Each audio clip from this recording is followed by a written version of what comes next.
Break पर स्वागत मु लोपामुद्रा आपण देखुछंती कलिंग भारत देखिबा वर्तमान समय देश और राज्यर गुरुत्वपूर्ण खबर जहाँ प्रति सेकेंड आपणक पाखआखरे और देश दुनिया रे घटी थाए जहां आमे कहि थांती राजनीति।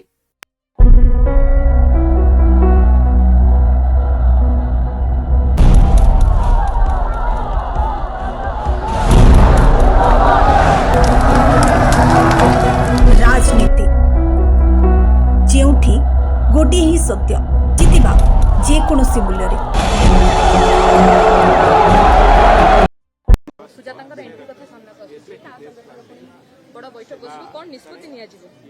दल से आभ्यंतरण बेपार से बैठक निष्पत्ति करेंगे कौन से विषय आम कि मंतव्य दवा उचित हेनी कारण दल इंटरनल बैठक से जहाँ दल निष्पत्ति हम से करेंगे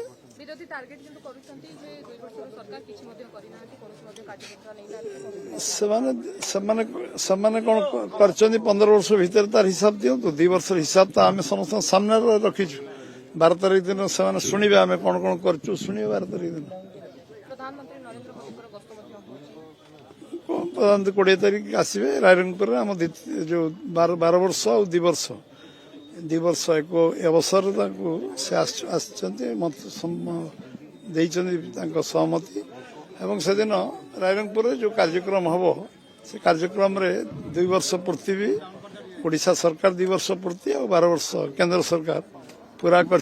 से बाबद से वक्तव्य रखिए से भुवनेश्वर नहीं तो रायरंगपुर हम पंचायत निर्वाचन पूर्व गेमस्टार देखा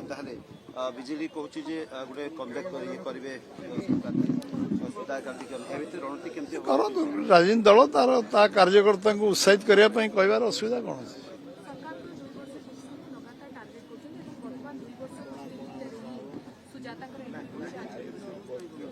करूँ इंटरनाल अफेयर से आम केमती मंतव्य दवा क्या एंट्री करेंगे क्या बाहर करेंगे क्या रखिए क्या काढ़े से दल इंटरनाल अफेयर से आभ्यंतरण बेपार से भीतर से जोटा करेंगे दल करेंगे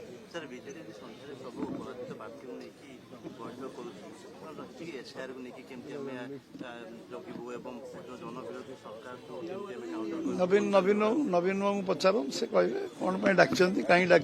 कौन डकाई से कहे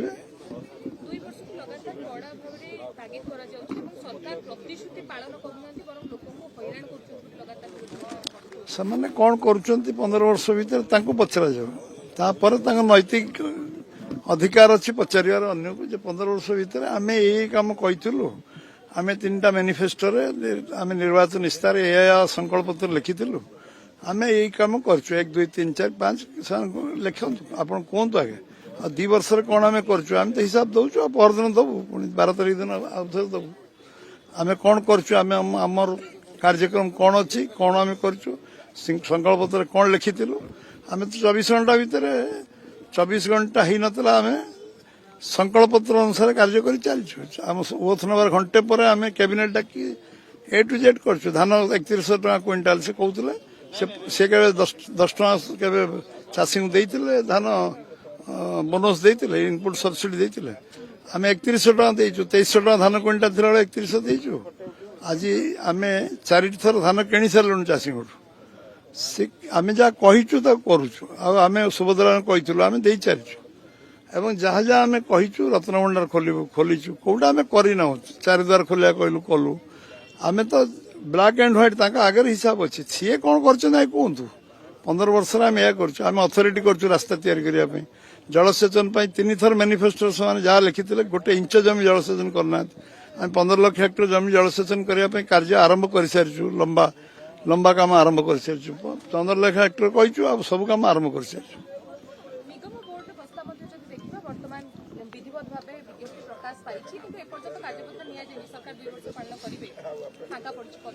ठीक समय हम ठीक समय आपण जानिए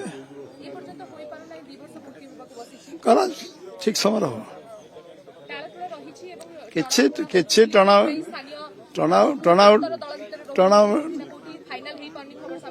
टर्नआउट सांबादिक माने लेवल चिंता कर कल्पना जल्पना कर टर्नआउट विषय किसी ना ସ୍ମୁଥଲି ହେଉଛି ଏବଂ ସ୍ମୁଥଲି ହବ ଡିକ୍ଲାର ବାହାରିବ ଯେବେ ତୁମେ ଜାଣିବ ସାମ୍ବାଦିକମାନଙ୍କୁ ଜଣାଇ ଦିଆଯିବ ତୁମ ଜରିଆରେ ଜଣାଇବା ସେ କମିଟମେଣ୍ଟ ମୁଁ କରିବି ସାମ୍ବାଦିକମାନଙ୍କୁ ଆଗେ ଜଣାଇବି ବୋଲି ମୁଁ କମିଟମେଣ୍ଟ କରିବି ଆଜି। ସରକାର 2 ବର୍ଷ ପୂର୍ତ୍ତି ହେବ ପ୍ରଧାନମନ୍ତ୍ରୀ ଆସିବେ ଆପଣ ସଫଳତାର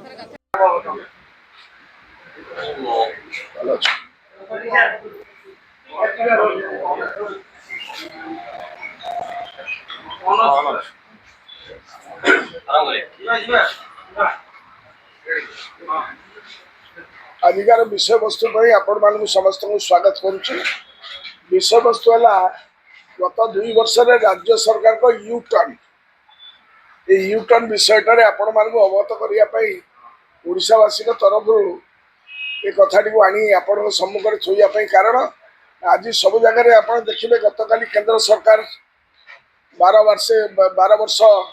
पालन तथा तृतीय पाली द्वितीय वार्षिक पालन कले एवं आउ 2 दिन गले 12 तारीख दिन ठू आरंभ हम जो कहते जे सबु जिले रे सबु ब्लॉक रे सबु गाँव रे मध्य माने माड़ी जीवे माने 12 जिला ब्लॉक 12 रु ब्लॉक पंचायत रे वर्ष पूर्ति कार्यक्रम करेंगे। यही अवसर रे गतकाली केंद्रीय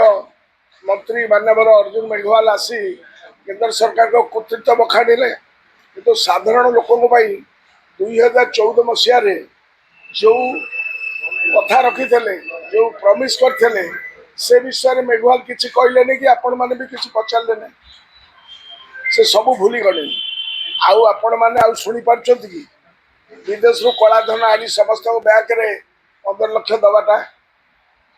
देश में 100 स्मार्ट सिटी प्रतिष्ठा करेंगे 2 कोटी चाकरी दबा 2022 सुधा समस्त को पक्का घर दिज्व दर वृद्धि को नियंत्रण करा किभली दर वृद्धि नियंत्रण होची गैस दर दिन को दिन बढ़ुची ये कहते आम नेहरू को टपीगलु तेणु पेट्रोल 40 टंका देवे बोली कही भारतीय टंकार डॉलर समकक्ष करा डॉलर रो अवस्था कौन आपण मैंने जापे एमती आहरी अनेक किसी अच्छी आम नेहरू को टपीगलु ये बड़ बड़ कथा बापिया कथा सब शुणुचु आम तो गरीब लोक जी गाँव में रही अवस्था कौन ये जो महामानव सिंहकरू यही सब प्रतिश्रुति शुणा जाइला बर्तमान को नुआ जुमला को बजार को छड़ा जाम नेहरू को टपीगलु अमृत काल अमृत काल विश्व केते अच्छी आपण मैंने जाना दरकार एवं गोलपोस्ट चेंज कला भाया 2047 बेलू अमृत काल रसटा आमर लोके पाइबे ये है कार्यक्रम केंद्र सरकार को ये मॉडल राज्य सरकार आदृत कर 2 दिन पर आपण मैंने देखिए अमृत काल में समृद्ध ओडिशा रे अर्थात 2036 रे ता पूरण करा जिवो ये 2047 से 2036 तेणुक यही सरकार विफलतार एक लंबा फर्द अच्छी मु आउ 2 दिन भितर से विफलता कौन होची तार गोटा छोटिया परिसंख्यान देवी आपण मानकु जोटा माने देशवासी को जो जुमला करके कार्यक्रम कर आज जो प्रेस वार्ता डाकी जो मुख्य उद्देश्य हूँ यू टर्न सरकार अर्थात ये सरकार तक निर्वाचन प्रतिश्रुति मुख्यमंत्री और अन्य मंत्री विभिन्न समय देथिया प्रतिश्रुति और विवृत्ति किपरि भाव में ओहरी जाइछथि किंबा से सब काटछाट कर लोक को ठकी पर्यवेसित प्रथम गला गत 2 वर्ष 50 रु अधिक यू टर्न प्रशासनिक नीति एवं कार्यक्रम स्तर मु आज केवल 12 गोटी मुख्य यू टर्न आपण सम्मुखें रखी नंबर 1 है ये 12 तारीख रु 2 वर्ष पूर्ति पालन करेंगे जितेबले 3 मास पाई ना भत्ता बर्तमान सारा राज्य में वरिष्ठ नागरिक दिव्यांग माने आंदोलन में बसी कारण गत 3 मास सरकार यथोचित प्राप्त देवार विफल होती ये नीलज सरकार तक संकल्प पत्र कही आपण मैंने जब चाहिए संकल्प पत्र से जो संकल्प पत्र से कही जे आम समस्त 3000 मधुबाबू पेंशन योजना तथा जातीय सामाजिक सहायता योजना अनुसार सबू हिताधिकारी को 3500 टका देवे कही भंडे देले जो 1000 टका नवीन बाबू देते एपर्यंत जाके दे पारना ତେଣୁ ଲକ୍ଷ ଲକ୍ଷ ଲୋକ ଉପବାସରେ ରହୁଛନ୍ତି। ବୁଢା ବୁଢୀ ମାନେ ଯୋଉମାନଙ୍କର ଗୋଟିଏ କାର୍ଯ୍ୟକ୍ରମ ହେଲା ଶେଷ ତାଙ୍କର ମାନେ ତାଙ୍କର ସାହାରା ହେଲା ଏ ଭତ୍ତାଟି। ଆପଣ ମାନେ ଦେଖିଥିବେ ଯେ ଭଦ୍ରକରେ ଗୋଟିଏ ପୁଅ ତାର 82 ବର୍ଷର ବୁଢାକୁ ଭାରରେ ନେଇକି ଆସୁଛି ଶ୍ରବଣ କୁମାରଙ୍କ ଭଳି। ଏ ଚିତ୍ର ତୃତୀୟ ମହଲାକୁ ଦେଖାଯାଉନାହିଁ। ତାଙ୍କୁ ତ ଜିତୁ ମୁଣ୍ଡା କଥା ଦେଖାଗଲାନି ବ୍ରାଣ୍ଡ ଆମ୍ବାସେଡର ତାଙ୍କର। ତେଣୁ 3,500 ଟଙ୍କା ଦେବା ପାଇଁ ପ୍ରତିଶ୍ରୁତି ଦେଇ ରାଜ୍ୟର ବରିଷ୍ଠ ନାଗରିକ ବିଭାଗକୁ ଠେକି ଚାଲିଲେ ଏବଂ ୟୁଟର୍ନ ନେଇଗଲେ ନୂତନ ନିୟମ ଆଣିଲେ ଯେ 80 ବର୍ଷିଆ ବରିଷ୍ଠ ନାଗରିକକୁ ଦିଆଯିବ, କିନ୍ତୁ ତା ମଧ୍ୟ ହେଇପାରିଲାନି। 3,000 ଟଙ୍କା ପ୍ରଦାନ କରାଯିବ। ସେ ଯଦି ସେଇଆ କରିବାର ଥିଲା ନିର୍ବାଚନ ଇସ୍ତାହାରରେ ତାକୁ ଲେଖିଥାନ୍ତେ, ନାଇଁ ବୁଢା ବୁଢୀ ଯୋଉମାନେ 80 ବର୍ଷରୁ ଉର୍ଦ୍ଧ୍ୱ ତାକୁ ଦେବୁ। କାହିଁ କହିଲେ ନାଇଁ ଆମେ ସମସ୍ତଙ୍କୁ ଦେବୁ, ଭୋଟ ନେବା ପାଇଁ କାମ କଲେ। କିନ୍ତୁ ଲୋକଙ୍କୁ ମିଛ ପ୍ରତିଶ୍ରୁତି ଦେଇ ଭୋଟଟା ଦେବାର ପରେ କଳା ସେମାନଙ୍କର ଗୁରୁ ମାନନୀୟ ମହାମାନବ ଠାରୁ ସେ ଶିଖିଛନ୍ତି, ଯିଏ ବିଶ୍ୱଗୁରୁ। ଏହାପରେ ବର୍ତ୍ତମାନ ଲୋକେ ଖାଲି ଗାଁ ଗଣ୍ଡାରେ ଯୋଉ ବୁଢା ବୁଢୀ ମାନେ ଅଛନ୍ତି, ଏ 12 ତାରିଖ ଦିନ ତାଙ୍କର ମୌଜ ମଜଲିସ କରିବେ। ସାରା ଓଡ଼ିଶାରେ ଲକ୍ଷ ଲକ୍ଷ ବୁଢା ବୁଢୀ ମାନେ ଉପାସରେ ବସିଥିବେ। ତାଙ୍କ ଅଭିଶାପ ସରକାର ଉପରେ ପଡିବ। କାରଣ ଛାମୁ ଯାହା ଦେଲେ ହରସେ, ପାଉ ପାଉ ଗଲା ବରସେ ନାଁରେ ଗତ 3 ମାସ ହେଲା ଅସହାୟ ବୃଦ୍ଧ ବୃଦ୍ଧାଙ୍କୁ ରାସ୍ତାରେ ଛାଡି ଦେଇଛନ୍ତି, ତାଙ୍କ ଭାଗ୍ୟ ଉପରେ ଛାଡିଛନ୍ତି। ତା ଭିତରୁ କେତେ ଲୋକ ମରିଗଲେଣି ପେପରରେ ଆପଣ ମାନେ ପଢୁଥିବେ। ତେଣୁ ଇଏ ହେଲା ପ୍ରଥମ ୟୁଟର୍ନ। ଦ୍ୱିତୀୟ ୟୁଟର୍ନ ହେଲା ଭାରତୀୟ ଜନତା ପାର୍ଟି ତାଙ୍କର ସଂକଳ୍ପ ପତ୍ରରେ କହିଥିଲେ ରାଜ୍ୟର ଚାଷୀକୁ 800 ଟଙ୍କା ଦେବେ ଇନପୁଟ ସବସିଡି। ପ୍ରଥମ କ୍ୟାବିନେଟରେ ବି ତାହା କଲେ, କିନ୍ତୁ ଚଳିତ ଖରିଫ ଋତୁରେ ତାକୁ 738 ଟଙ୍କା ଖସେଇ ଦେଲେ। କାରଣ କେନ୍ଦ୍ର ସରକାର MSP ରେ ଯୋଉ 3% ମହଙ୍ଗା ଦର ହିସାବରେ 69 ଟଙ୍କା ବୃଦ୍ଧି କଲେ, ସେ ଟଙ୍କାଟାକୁ ସେ ହଡପ କରିଦେଲେ ଏବଂ ସେଟା ଚାଷୀକୁ ଟ୍ରାନ୍ସଫର ନ କରି ସେ 800 ଟଙ୍କା ସାଙ୍ଗରେ ମିଶେଇ ଦେଲେ। ଯାହା ଲୋକଙ୍କୁ ଚାଷୀ ମାନଙ୍କୁ ଓଡ଼ିଶାର ଚାଷୀକୁ ସେମାନେ ପୂର୍ଣ୍ଣ ଭାବରେ ଧୋକାଧାରୀ କଲେ। 800 ଟଙ୍କା ବଦଳରେ 665 ଟଙ୍କା ଇନପୁଟ ସବସିଡି ପ୍ରଦାନ କରିବେ ଆଗାମୀ ଦିନରେ ଆପଣ ଦେଖିବେ। ଏହା ବ୍ୟତୀତ ଏବେ ଚାଷୀ ପିଛା 150 କ୍ୱିଣ୍ଟାଲ ସିଲିଂ ଲଗାଇଛନ୍ତି, ଯାହା ତାଙ୍କର ସଂକଳ୍ପ ପତ୍ରରେ ନଥିଲା। ୟୁଟର୍ନ ଫଳରେ ରାଜ୍ୟର ପ୍ରାୟ 20 ଲକ୍ଷ ଚାଷୀ ପରିବାର ତ୍ରାହି ତ୍ରାହି ଡାକ ଦେଉଛି। ଏ 20 ଲକ୍ଷ ଚାଷୀ ଯୋଉମାନେ 150 କ୍ୱିଣ୍ଟାଲରୁ ଅଧିକ କରୁଥିଲେ, ତାଙ୍କ ପାଇଁ ତ ଏକଥା ତମେ କରିନଥିଲ ତମର ସଂକଳ୍ପ ପତ୍ରରେ। ତାଙ୍କ ସଭାପତି କହୁଛନ୍ତି ଆମେ ସବୁ କଥା କହିଥିଲୁ, କିନ୍ତୁ ଏକଥା ତମେ ନିର୍ବାଚନ ପ୍ରତିଶ୍ରୁତିରେ ଦେଇନଥିଲ। ଇଏ ହେଲା ଦ୍ୱିତୀୟ ଚାଷୀ ମାନଙ୍କୁ ଭଣ୍ଡେଇବା। ବୁଢା ବୁଢୀ ମାନଙ୍କୁ ଭଣ୍ଡେଇଲେ, ବରିଷ୍ଠ ନାଗରିକଙ୍କୁ। ଇଏ ୟୁଟର୍ନ ନେଲେ ପୁଣି ଆପଣଙ୍କର ଦେଖିବେ ଆମର ଇନପୁଟ ସବସିଡିରେ। ତୃତୀୟ ଜିନିଷ ହେଲା ଆସିବ ଆମେ ସୁଭଦ୍ରା ପ୍ରତାରଣା। ଏହି ସରକାର ସୁଭଦ୍ରାକୁ ନେଇ ବାହାବା ଲୁଟୁଛନ୍ତି, କିନ୍ତୁ ସେମାନେ ନିଜେ ସଂକଳ୍ପ ପତ୍ରରେ 2 ବର୍ଷରେ 50,000 ଟଙ୍କାର କୁପନ ପ୍ରଦାନ କରିବେ ବୋଲି ଘୋଷଣା କରିଥିଲେ। ଆକୁ ସେମାନେ ଲେଖିଛନ୍ତି ଏଇଠି, ଆମେ କହୁନୁ, ସେମାନେ ତାଙ୍କର ସଂକଳ୍ପ ପତ୍ରରେ ଏଟା ଦେଇଥିଲେ। ଏଠି ସଭାପତି ତାଙ୍କର କହିବେ ତାଙ୍କର 50,000 ଟଙ୍କାର ଘୋଷଣା କଲେ, କିନ୍ତୁ 12 ଜୁନର ପ୍ରଥମ କ୍ୟାବିନେଟ ମିଟିଂରେ ରାଜ୍ୟର 1 କୋଟି ସୁଭଦ୍ରାକୁ ଭଣ୍ଡେଇ ମାତ୍ରକୁ 10,000 ଟଙ୍କା ଧରିବା ପାଇଁ ନିଷ୍ପତ୍ତି ନେଲେ। ଫାର୍ଷ୍ଟ କ୍ୟାବିନେଟ ମିଟିଂରେ ୟୁଟର୍ନ ନେଇଥିଲେ। ସବୁ ରାଜ୍ୟର ତୁଳନାରେ ଓଡ଼ିଶାରେ ଦିଆଯାଉଥିବା ସହାୟତା ସବୁଠାରୁ କମ୍। ଦେଖନ୍ତୁ, ତିନୋଟି ପ୍ରମୁଖ ପ୍ରକଳ୍ପର ଲୋକାର୍ପଣ ଆଉ ଶିଳାନ୍ୟାସ ଭୁବନେଶ୍ୱର ହେବାକୁ ଯାଉଛି। ଗୋଟେ ହେଉଛି ଭୁବନେଶ୍ୱର ଡିକଞ୍ଜେସନ ପ୍ରୋଜେକ୍ଟସ୍ ଯେଉଁ ଆମେ ଆରମ୍ଭ କରିଛୁ, ଯେଉଁଥିରେ କି 36ଟା ରାସ୍ତାକୁ ଭୁବନେଶ୍ୱରରେ ତାର ଇମ୍ପ୍ରୁଭମେଣ୍ଟ ଆଉ ତାର ଷ୍ଟ୍ରେନ୍ଥେନିଂ କାମ ଏବଂ ତାର ମଡିଫିକେସନ କାମ, କୋଉଠି ଫ୍ଲାଇଓଭର କୋଉଠି କ'ଣ ଏଭଳିଆ ଦରକାର ପଡୁଛି, ଏଲିଭେଟେଡ୍ ରାସ୍ତା, ଏ ସବୁର କାମ 36ଟା ରାସ୍ତାର ଆମେ ଯୋଜନା କରିଛୁ। ତା ଭିତରୁ ଯୋଉଟା ସବୁଠୁ ପ୍ରଥମ ଡିକଞ୍ଜେସନ ପ୍ରୋଜେକ୍ଟ ଯୋଉଟା ଆମର, ଯୋଉଟା କି ଏକାମ୍ର କାନନଠୁ ଯୋଉ ରାସ୍ତାଟା ଆସୁଛି ଆମର ଯୋଉ ଇନଷ୍ଟିଚ୍ୟୁଟ୍ ଅଫ୍ ମ୍ୟାଥମେଟିକ୍ସ ପର୍ଯ୍ୟନ୍ତ ଯୋଉ ରାସ୍ତା, ସେ ରାସ୍ତାଟାକୁ କାଲି ଆସନ୍ତା 12 ତାରିଖ ଦିନ ମାନ୍ୟବର ମୁଖ୍ୟମନ୍ତ୍ରୀ ଲୋକାର୍ପଣ କରିବେ ଏବଂ ସେଟା ପୁରା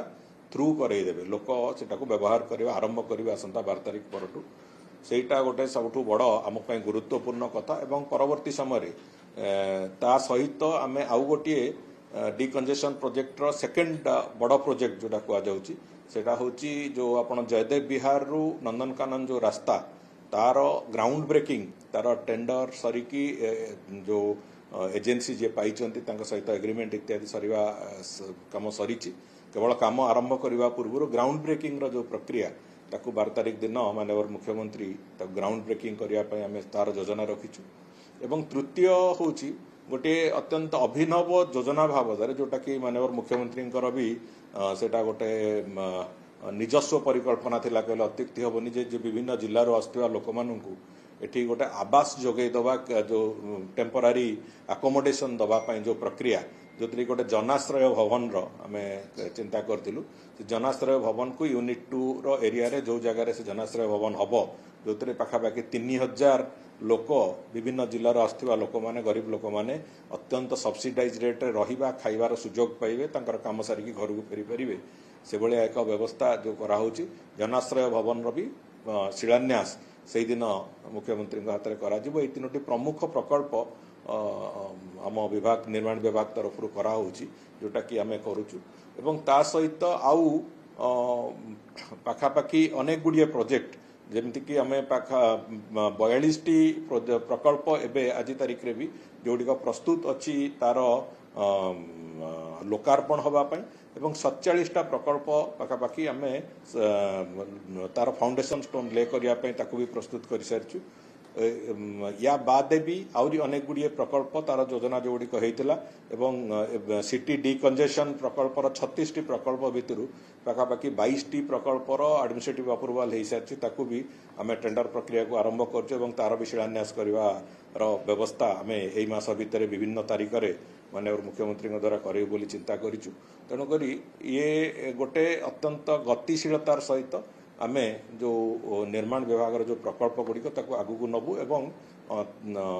भुवनेश्वर डिकंजेशन केवल नुह ओडिशार सामग्रिक प्रगति दृष्टि अनेक गुड़िए नुआ रास्ता लोकार्पण हम एवं तार शिलान्यास हम एमती कि पाखापाखि गोटे बड़ भल्यूम काम यही मासरे ही आम तार स्टार्ट कर प्रक्रिया आरंभ करुचु जहाँ ओडिशार प्रगति रे गोटे बड़ सहायक भूमिका नब नहीं रत्न भंडार काम को गत मासर 20 तारिख परठू आम बंद रखीचु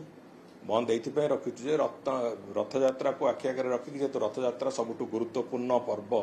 महाप्रभुंकर तेणुक से अंतत आम जो भावुलु जून मास शेष पर्यंत स्नान पूर्णमी पर्यंत गणति मणितर कार्य रखू से बाधा सृष्टि है एवं एठी विभिन्न निजोग सांगे बैठक एवं मंदिर प्रशासन जो अधिकारी माने से मुख्य प्रशासक आरंभ करिकी कलेक्टर एसपी समस्ते से जेहेतु संपृक्त रोते एवं मंदिर जो देउलकरण तड़ाऊकरण ठू आरंभ कर समस्ते से संपृक्त रोते से दृष्टिकोण मंदिर अनेक गुड़िए काम भी बाधा प्राप्त होता रथ कारण एवं स्नान यात्रा एवं रथ दुईटी जाक काम कारण असुविधा होता तेणुक आम महाप्रभुंकर नीलाद्री विजय पर्यंत ये कथा को स्थगित रखा सरकार तरफ निष्पत्ति नहीं कि से अनुसार आम मंदिर प्रशासन को जनईलु एवं मंदिर प्रशासन से अनुजाई जो मैनेजिंग कमिटी भी से कथा को अनुमोदन करते आम नीलाद्री विजय पर द्वितीय पर्यायर जो गणति मणतिर काम तुरंत आरंभ करी मत लगुच आसे पाखापाखि बहुत अधिकांश गणति मणति सरी पाखापाखि 60% रु ऊर्ध्व अलंकार गणति मणति सरी आउ जो 35-40% अच्छी आम मसे 1.5 मास भितर निश्चित भाव में देखो ये गोटे स्पर्शकातर विषय जो थे कि आम आमर स्पष्ट मत आंध्र सरकार को भी जनईचु एवं लोकों को भी जनईचु सेठी लोकों भितर भावना अच्छी जे आम ओडिशा सहित रहिबु बोली किंतु किछि दुष्कृति करुवा लोक एवं किछि राजनीतिक पापड़ बेलिबा लोक जो माने अछंती आंध्र प्रदेश पक्षरु से माने एक कथाटा को गोटे तार दुरुपयोग करुचंती आमे से बाबद रे जहाँ निष्पत्ति नवा कथा निश्चित भाव में ठीक टाइम निष्पत्ति नबू एवं कठोर निष्पत्ति भी नबू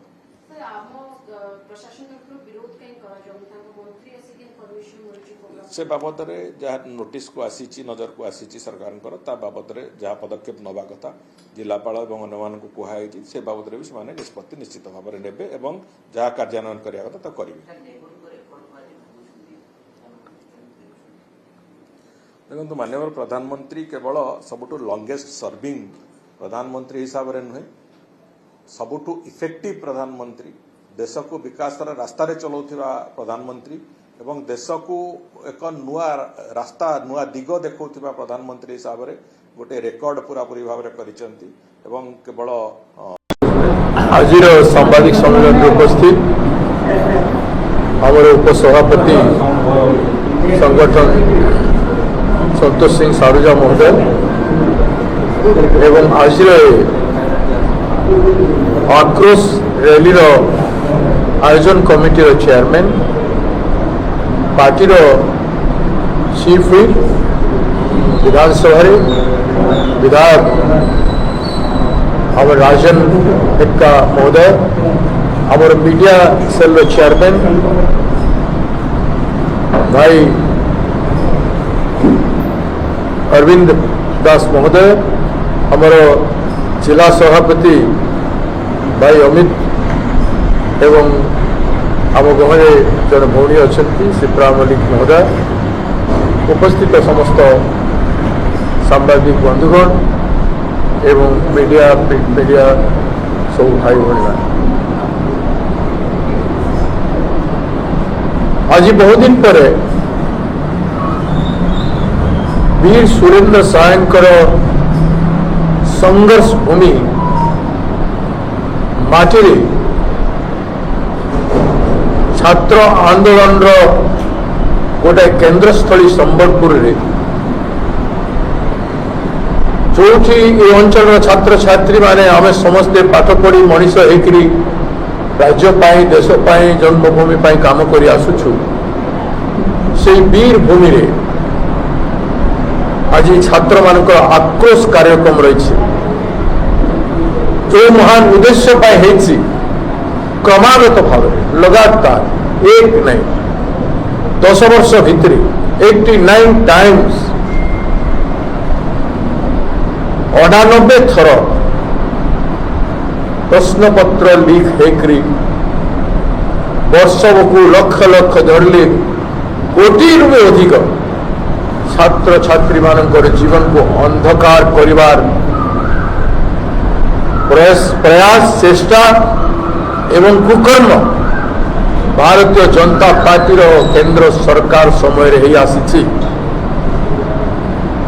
ଏବଂ ନିକଟରେ ଆମରି ଏ ନିର୍ବାଚନ ମଣ୍ଡଳୀର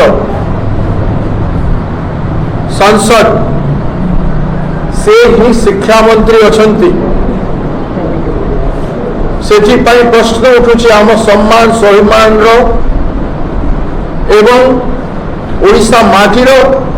ଏ ବୀର ମାଟି ବୀର ସୁରେନ୍ଦ୍ର ସାଏଙ୍କ ମାଟିର ଯଦି ବୀର ସୁରେନ୍ଦ୍ର ସାଏଙ୍କ ମାଟିର लोक प्रतिनिधि संसदीय प्रतिनिधि कांग्रेस पार्टी लगातार 70 वर्षों तक सत्ता में थी राज्यसभा के एक चुनाव का नामांकन भरना भी उन्हें नहीं आता चुनाव आयोग के ऐसे नियम हैं कि अगर कोई भी व्यक्ति चुनाव लड़ने के लिए जाता है तो उसको अपने एफिडेविट्स देने होते हैं उस एफिडेविट में अपने आय का ब्यौरा अपनी संपत्ति का ब्यौरा और साथ साथ उनके खिलाफ किसी प्रकार का कोई आपराधिक मुकदमा है तो उसका विस्तृत ब्यौरा देना पड़ता है अब जो मध्य प्रदेश में कांग्रेस पार्टी की राज्यसभा की उम्मीदवार थी उन्होंने उनके ऊपर जो केसेस हैं आपराधिक केसेस हैं उसको छुपाया और उसको छुपाया मतलब चुनाव आयोग के उस नियम का उल्लंघन है और उस आरोप में उनका नामांकन रद्द होना ही था तो वह निर्णय रिटर्निंग ऑफिसर का है रिटर्निंग ऑफिसर इस पूरे प्रकरण में पूरी तरह से ऑथराइज्ड है अपने विवेक से फैसला करने के लिए कांग्रेस पार्टी लगातार 70 वर्षों तक सत्ता में थी राज्यसभा के एक चुनाव का नामांकन भरना भी उन्हें नहीं आता चुनाव आयोग के ऐसे नियम हैं कि अगर कोई भी व्यक्ति चुनाव लड़ने के लिए जाता है तो उसको अपने एफिडेविट्स देने होते हैं उस एफिडेविट में अपने आय का ब्यौरा अपनी संपत्ति का ब्यौरा और साथ साथ उनके खिलाफ किसी प्रकार का कोई आपराधिक मुकदमा है तो उसका विस्तृत ब्यौरा देना पड़ता है अब जो मध्य प्रदेश में कांग्रेस पार्टी की राज्यसभा की उम्मीदवार थी उन्होंने उनके ऊपर जो केसेस हैं आपराधिक केसेस हैं उसको छुपाया और उसको छुपाया मतलब चुनाव आयोग के उस नियम का उल्लंघन है और उस आरोप में उनका नामांकन रद्द होना ही था तो वह निर्णय रिटर्निंग ऑफिसर का है। रिटर्निंग ऑफिसर इस पूरे प्रकरण में पूरी तरह से ऑथराइज्ड है अपने विवेक से फैसला करने के लिए। कांग्रेस पार्टी लगातार 70 वर्षों तक सत्ता में थी। राज्यसभा के एक चुनाव का नामांकन भरना भी उन्हें नहीं आता। चुनाव आयोग के ऐसे नियम हैं कि अगर कोई भी व्यक्ति चुनाव लड़ने के लिए जाता है, हमारी बात सुनी है और मनु संघवी जी ने हमें ब्रीफ किया है। आपने बात रखी, आपको लगता है, उम्मीद है, बात आप कह रही है वो बात। देखिए, हमारा आज भी संवैधानिक संस्थाओं पर पूरा उम्मीद है, इसीलिए हम ये लड़ाई लड़ रहे हैं। चुनाव आयोग ने क्या कहा? चुनाव आयोग ने अभी हमारी सुनवाई की है और अब हम वेट कर रहे हैं। तो आपको लगता है कि आपको इंसाफ मिलेगा? हम हमारी लड़ाई में हैं। हमारा आज कहीं न कहीं लोकतंत्र में अब भी कोई न कोई प्रकार की लोकतांत्रिक शुचिता बाकी हो। हमारे तरफ से हमारे सीनियर लॉयर्स ने अपना सवाल रखा है और हम अपनी लड़ाई लड़ रहे हैं। हमारी बात सुनी है और मनु संघवी जी ने हमें ब्रीफ किया है। अभी हमारा AICC का डेलीगेशन माननीय चुनाव आयोग से मिल रहा है। उसके बाद ही कुछ जानकारी मिल पाएगी। जहां तक हम लोगों का सवाल है, ये स्पष्ट है, हम लोगों ने एकजुट होकर ये लड़ाई लड़नी है। दूसरा, जो यहाँ के रिटर्निंग ऑफिसर ने फैसला दिया है, ये घोर असंवैधानिक है और उसमें ये हकीकत है कि बहुत ही पक्षपात तरीके से उन्होंने ये निर्णय दिया है। और इसमें ये भी बात साफ है कि अनेक प्रकरण हैं जहां इस प्रकार के प्रकरणों को अनदेखा किया गया, लेकिन यहाँ पर FIR दर्ज नहीं है, केस दर्ज नहीं है, उसके बाद भी उसका फॉर्म रिजेक्ट किया गया है। ये घोर आपत्तिजनक है। अभी हमारा AICC का डेलीगेशन माननीय चुनाव आयोग से मिल रहा है। उसके बाद ही कुछ जानकारी मिल पाएगी। जहां तक हम लोगों का सवाल है, ये स्पष्ट है, हम लोगों ने एकजुट होकर ये लड़ाई लड़नी है। दूसरा, जो यहाँ के रिटर्निंग ऑफिसर ने फैसला दिया है, ये घोर असंवैधानिक है और उसमें ये हकीकत है।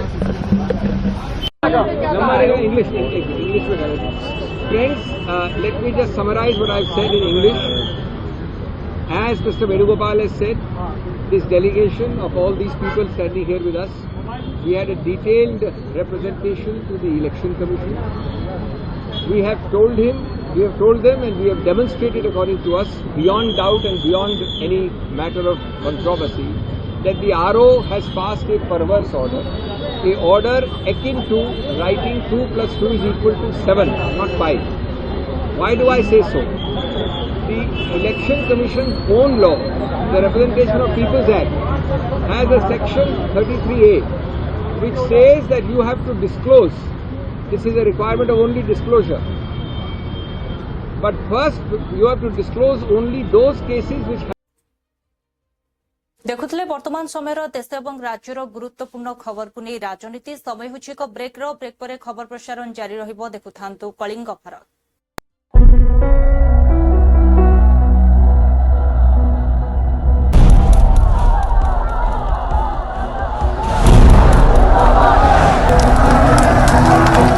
राजनीति जेउठी गोटे ही सत्य